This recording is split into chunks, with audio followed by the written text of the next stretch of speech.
Hello, I'm David Cassidy with the market update today, Thursday, the 14th of January.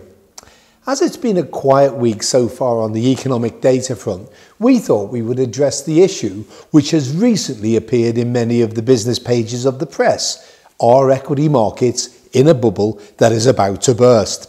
This has been prompted by repeated claims by Jeremy Grantham, the chief investment strategist at GMO, a US asset management company, that equities are in the final stage of a speculative bubble that will burst within weeks. Now, we have lived through sufficient equity market crashes and financial crises over the years to easily poo-poo Jeremy Grantham's claims by simply stating that he can't be taken seriously, as he's been making this claim for several months. However, we're also experienced enough to know that this would be foolish. As the proverb goes, every dog has its day. Consequently, we would sooner explain why Jeremy Grantham believes we are in a bubble and then seek to allay his concerns. Ultimately, it boils down to him believing that share price valuations have become excessive and dependent on low interest rates, yields, and his belief that interest rates will soon start to rise sharply.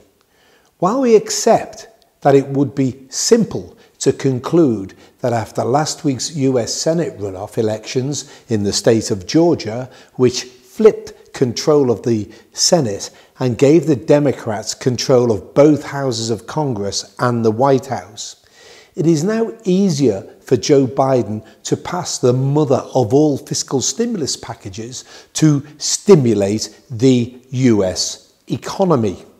However, that doesn't simply mean that the Federal Reserve, the Fed, the US central bank, stimulus job is done and policymakers can start to tighten monetary policy by normalizing interest rates, because firstly, the Democrats' margin of control in the Senate is only wafer thin, meaning that Joe Biden is unlikely to be able to pass anything very radical. Secondly, what the right hand gives, the left hand takes. While a big infusion of fiscal stimulus would help the US economy and the global economy, as the US has the largest economy in the world, get through the turmoil of the coronavirus outbreak, unfortunately, after every meal in a restaurant, you eventually have to pay the bill. And Joe Biden has stated that he would like to reverse Donald Trump's tax cuts to pay for this stimulus, which of course would dampen the benefits of the fiscal stimulus. And thirdly, Joe Biden could introduce stricter lockdown restrictions to slow the spread of the coronavirus, which will also slow the economic recovery. In addition, towards the end of 2020, the Fed changed its inflation target from 2% to one that averages 2%, which means that they will now allow inflation to overshoot 2% to make up for the time it has spent running below 2%. And as we've previously said, the Fed's favoured inflation measure, the core PCE reading, has averaged well below 2% since the 2008-2009 global financial crisis and is currently running at just 1.1%. Furthermore, the Fed has previously stated that increasing US interest rates was conditional on achieving maximum employment and, in our opinion, getting inflation to consistently run above 2% as well as achieving maximum employment is an extremely big task within the next couple of years. As such, US interest rates are unlikely to rise anytime soon. In fact, we wouldn't be surprised if they remain at their current level of 0.25% for several years. And when they do eventually rise, the path is likely to be very slow and shallow. Furthermore, the Fed is also unlikely to withdraw their quantitative easing (QE) stimulus, which is the bond buying program, although we accept that they may start talking about tapering it. Tapering quantitative easing is akin to simply removing your foot from a car's accelerator. In other words, tapering QE would mean that the Fed simply starts to buy slightly less bonds than they currently do. Tapering certainly doesn't mean stopping quantitative easing, in other words, putting your foot firmly on the brake pedal, let alone reversing QE, in other words, selling the bonds that the Fed have already purchased. Consequently, contrary to Jeremy Grantham's expectations, we believe that the Fed will keep monetary policy exceptionally loose for the foreseeable future, and that the current low interest rate environment is the new normal.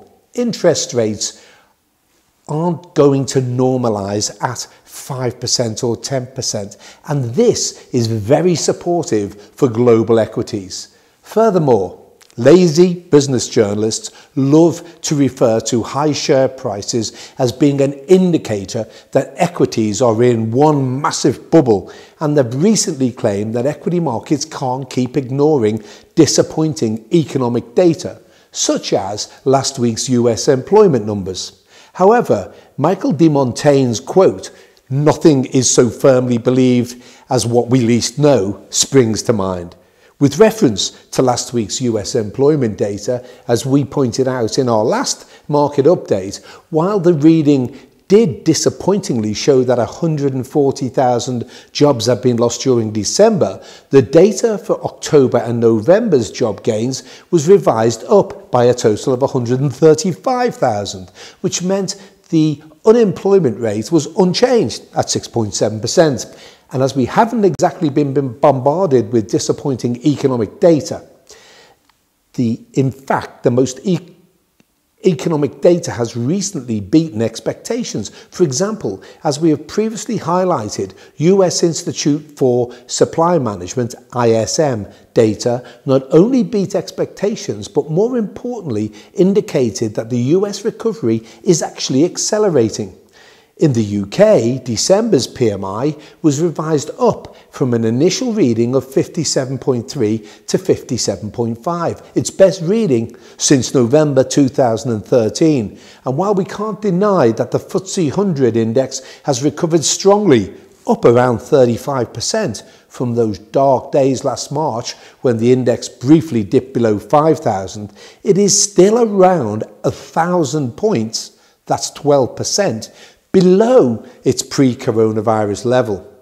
And while it is easy to find companies that have seen dramatic share price rises and now trade on high equity valuation measures, for example, a price to earnings such as Ocado in the UK or Tesla in America, their ascent can actually be understood and justified. For example, while the online food retailer Ocado may look expensive relative to UK food retailers such as Tesco, Sainsbury's and Morrisons, Ocado is actually more of a technology company than a food retailer, having announced several technology licensing deals with supermarkets around the globe to operate their online delivery systems.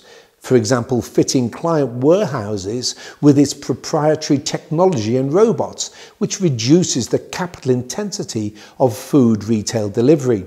Likewise, Tesla isn't simply a car manufacturer like Ford or Volkswagen, as it has a very different business model with leading-edge technology and none of the costly baggage that traditional car manufacturers have, while Joe Biden's infrastructure and clean energy plans could also hugely benefit the company. As such, we don't currently see any obvious catalyst for global equity markets to sell off, and there are certainly no signs of a bubble that is about to burst. In fact, we see plenty of upside potential for global equity markets, as we don't believe the economic recovery has yet to be fully reflected in equity prices. However, the path for equity markets is never smooth or easy, and unfortunately, we fully expect equity market volatility will remain elevated in the short term given the tug of war between the rollout of the coronavirus vaccine and further stimulus on one side and the rapid spread of the new strain, coupled with the possibility of stricter lockdown restrictions on the other. We remain vigilant but positive.